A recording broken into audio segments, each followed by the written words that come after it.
जिले के इतिहास में ये पहला अवसर था जब किसी बदमाश के कारण पूरी कटनी एकजुट होकर एक मंच के नीचे पहुंची।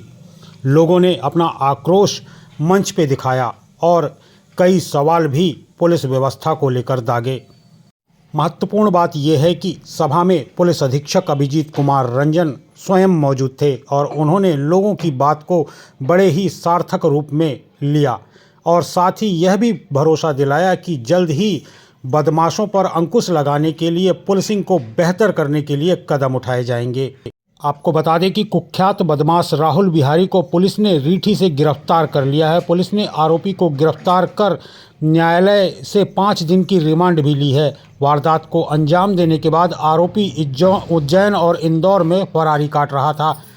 बिहारी गैंग के अन्य सदस्यों की भी तलाश सरगर्मी से की जा रही है। सर, कोतवाली में जो प्रकरण आया है, क्या कुछ प्रकरण आया और कितने लोग गिरफ्तार हो चुके हैं? देखिए, मैं आपको बताना चाहूँगा कि 30 जनवरी की रात्रि में 2 पक्षों के बीच लड़ाई झगड़े हुए थे और उसके उपरांत जो है पुलिस ने गंभीर धाराओं में आहत के बयान के आधार पर आरोपियों के खिलाफ FIR दर्ज की थी और उसके बाद हम लोगों ने 4 नामजद आरोपी और 3 अन्य आरोपियों के खिलाफ पकड़ धकड़ की कार्रवाई शुरू कर दी और उसमें पुलिस को लगातार सफलताएं मिली है। हमने अभी तक मुख्य आरोपी राहुल बिहारी और राहुल सिंह राजपूत के अलावा केतु रजक, अरमान द्विवेदी और एक अन्य आरोपी सहबाज को भी गिरफ्तार कर लिया है। अन्य जो आरोपी इसमें शामिल हैं उनके पकड़ धकड़ के लिए हमारी टीमें लगातार प्रयास कर रही है और मुझे विश्वास है कि बहुत जल्द इसमें सफलता हमें अर्जित होगी। सर, जिस तरह से देखा जा रहा है कि पूरे प्रकरण में किसी न किसी की लापरवाही, तो किनकी लापरवाही प्रथम दृष्टया आई है और क्या कुछ कार्रवाई की गई है? देखिए, मैं आपको बताना चाहूँगा कि इस घटना के पश्चात जिस प्रकार के विषय माननीय विधायक जी के द्वारा और साथ ही साथ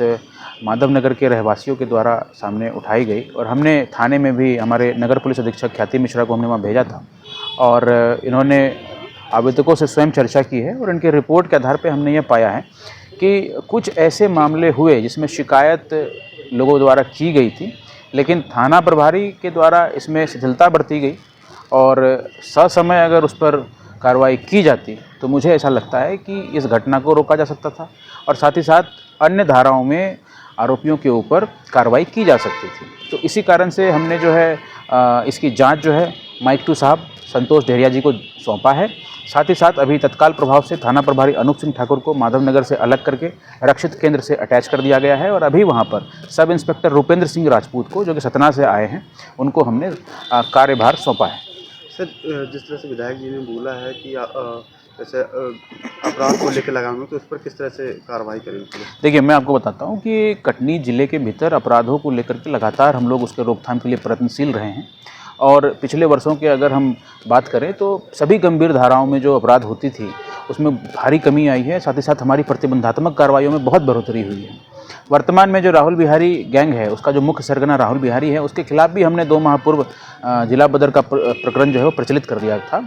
और अभी हम लोग इस प्रयास में हैं कि इसके और सदस्यों को हम लोग पकड़ लें। पहली बात तो यही है। इसके अलावा अपराधियों के गिरफ्तारी, अपराधियों की धरपकड़ तो ये तो चलती रहती है, लेकिन इसके अलावा हमारा ये मूल जो हमारा एक उद्देश्य है कि आम जनता के साथ संवाद स्थापित हो और इसी कड़ी में मैं आज बोलना चाहूँगा कि आदरणीय विधायक जी के बुलावे पे जो आज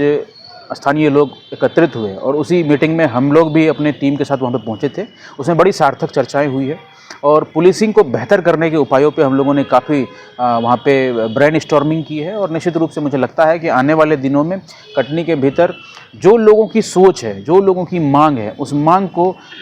फुलफिल करने के लिए हम लोग बहुत बढ़ चढ़ के प्रयास करेंगे, अथक प्रयास करेंगे।